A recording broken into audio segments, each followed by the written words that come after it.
रमजान की रात है, 21वीं रात को अल्लाह के नबी सल्लल्लाहु अलैहि वसल्लम नमाज पढ़ाने के लिए निकले और आपने नमाज पढ़ाई। तरावी की नमाज, तहज्जुद की नमाज आपने पढ़ाई। इशा के फौरन बाद पढ़ाई जो बहुत देर तक चलती है। आपने एक दिन का नागा किया, फिर एक और रात में आप गए, फिर ये तरावी की नमाज इतनी देर तक पढ़ाई कि मुझे डर लगने लगा कि कहीं सहरी का टाइम न निकल जाए, सहरी खाना न भूल जाए अल्लाह के नबी। मौलाना जर्जिस अंसारी के बयानात सुनने के लिए मौलाना साहब के ऑफिशियल यूट्यूब चैनल मौलाना जर्जिस अंसारी स्पीचेस को सब्सक्राइब करें। तहज्जुद भी पढ़ लेते हैं। जो पढ़ने वाले हैं वो पांचों वक्त की नमाज के साथ साथ तहज्जुद भी नहीं छोड़ते, और ना पढ़ने वाले पांचों वक्त की तो छोड़ो, 3 टाइम की तो छोड़ो, जुमा तक नहीं पढ़ते, है कि नहीं? पढ़ने वाले 5 वक्त के साथ साथ तहज्जुद भी पढ़ लेते हैं, सुबह चाश्त इशराक की नमाज भी पढ़ लेते हैं, और ना पढ़ने वाले जुमा भी छोड़ो, ईद और बकरीद तक की नहीं पढ़ते। तो अपने ऊपर डिपेंड करता है।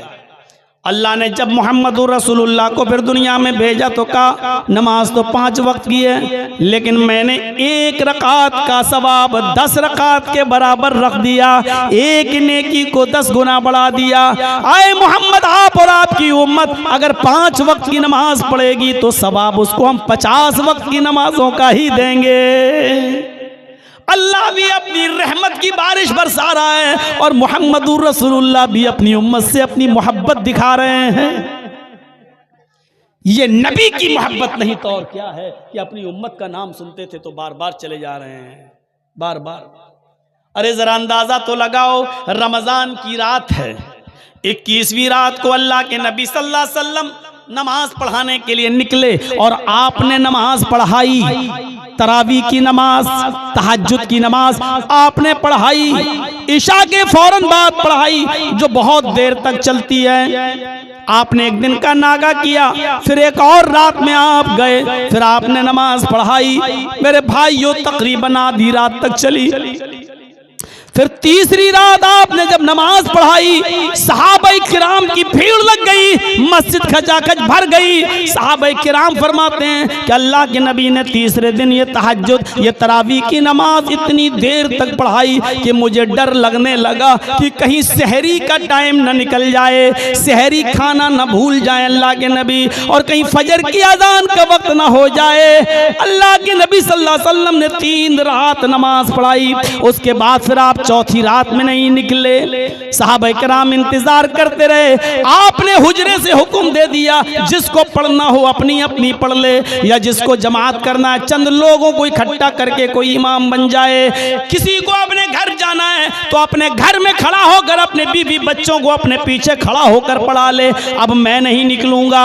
दूसरे दिन अल्लाह के नबी ने सहाबा को बताया, आए मेरे सहाबियों, 21वीं 23वीं 25वीं रात को मैंने नमाज पढ़ाई, तुम्हारा शौक मैंने देखा बढ़ता जा रहा है। ये नमाज इसलिए फिर मैं चौथी रात में बाहर नहीं निकला पढ़ाने के लिए। मुझे डर लगने लगा कि कहीं अल्लाह तबारक व तआला की तरफ से जिब्राइल अमीन ना जाएं और इस नमाज को फर्ज करार न दे दें, इस नमाज को फर्ज करार न दे दें। कहीं ये तहज्जुद तुम्हारे ऊपर फर्ज न कर दी जाए, कहीं ये तरावी फर्ज न कर दी जाए। इसलिए मैं निकला ही नहीं, इसलिए नहीं निकला कि अगर ये फर्ज हो जाती और फिर बाद में तुम इसको छोड़ देते तो मेरी उम्मत फर्ज को छोड़ने की वजह से जहन्नम की मुस्तहिक हो जाती। गौर करो, जिस नमाज को नबी अपने आंखों की ठंडक कहते थे, अस्सलातु कुर्रतु ऐनी, नमाज मेरी आंखों की ठंडक है, उस नमाज को 3 दिन जमात के साथ पढ़ा रहे हैं, लेकिन चौथे दिन आप तरावी को जमात के साथ पढ़ाने नहीं निकल रहे हैं। पूछा क्यों नहीं आए? कहा इस डर से नहीं आया कि अल्लाह कहीं फर्ज ना कर दे, और फर्ज कर दे तो कहीं तुम पढ़ ना पाओ और जहन्नम में चले जाओ।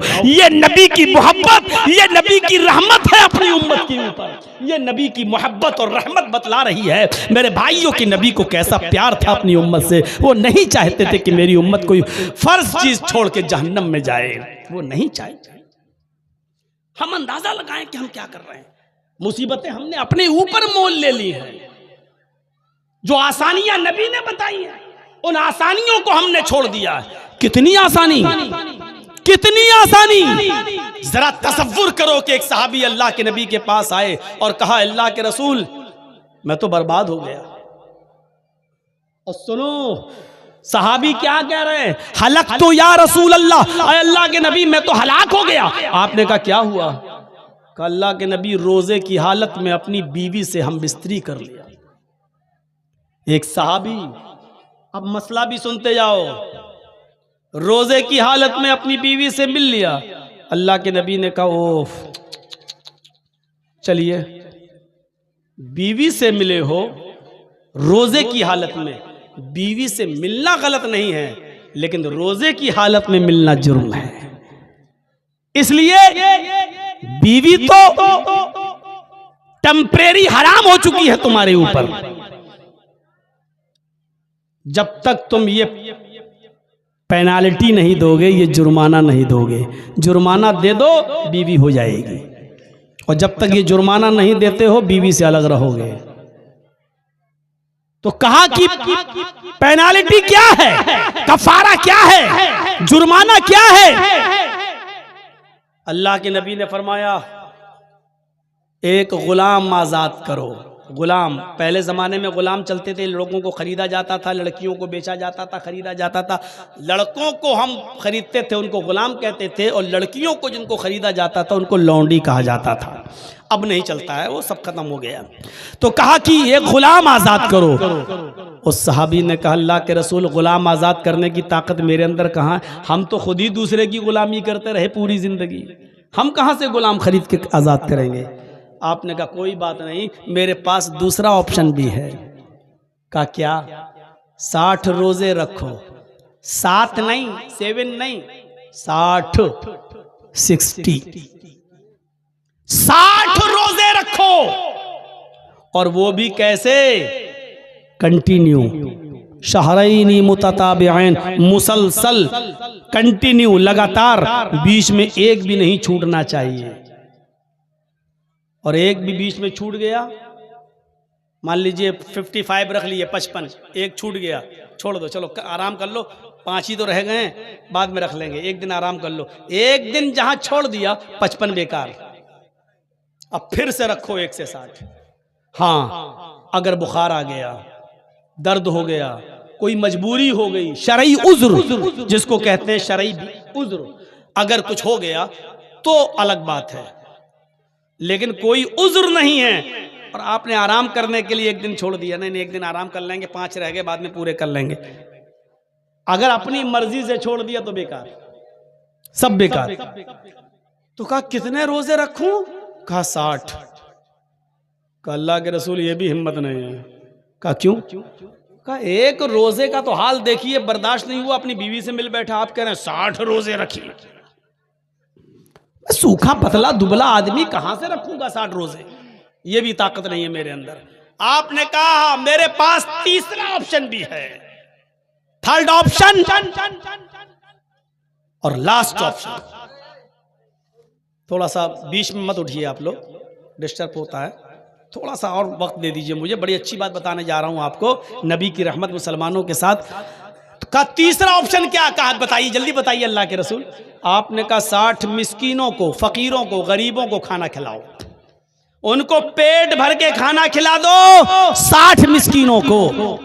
अब याद रखना 60 खिलाना है, चाहो तो एक दिन में खिला दो, चाहो तो एक एक करके 60 दिन खिलाओ, चाहो तो 10-10 करके 6 दिन खिलाओ, ये आपके ऊपर है, सहूलत है। लेकिन जब तक 60 पूरे नहीं हो जाएंगे तब तक आप अपनी बीवी से मिल नहीं सकते हो। अगर आपको जल्दी मिलना है 60 को एक दिन खिला दो, कल मिल लो, आज खिला दो, शाम को मिल लो। नहीं है इतनी ताकत, रोज एक को खिला सकते हो तो एक एक खिलाओ, 60 दिन अलग रहना पड़ेगा अपनी बीवी से, और जब 60 पूरे हो जाएंगे तब खिलाओ, तब जाओ अपनी बीवी से मिल लो, उसको बुला के लाओ। कहा अल्लाह के रसूल कितने फकीर? 60। हाँ। आपने कहा क्या सोच रहे हो? कहा अल्लाह के नबी आपको मेरा हाल मालूम नहीं है। कहा क्या है? कहा मेरे घर का हाल यह है कि अगर सुबह खा लूं तो शाम को भूखा सोता हूं, और शाम को अगर खा के सो जाऊं तो सुबह नहीं मिलता है। हम लोगों का गुजर बसर ऐसे गुजरता है। हम कहां से खिलाएंगे जब हमारे अपने बच्चों के पास दोनों टाइम को खाने को नहीं है।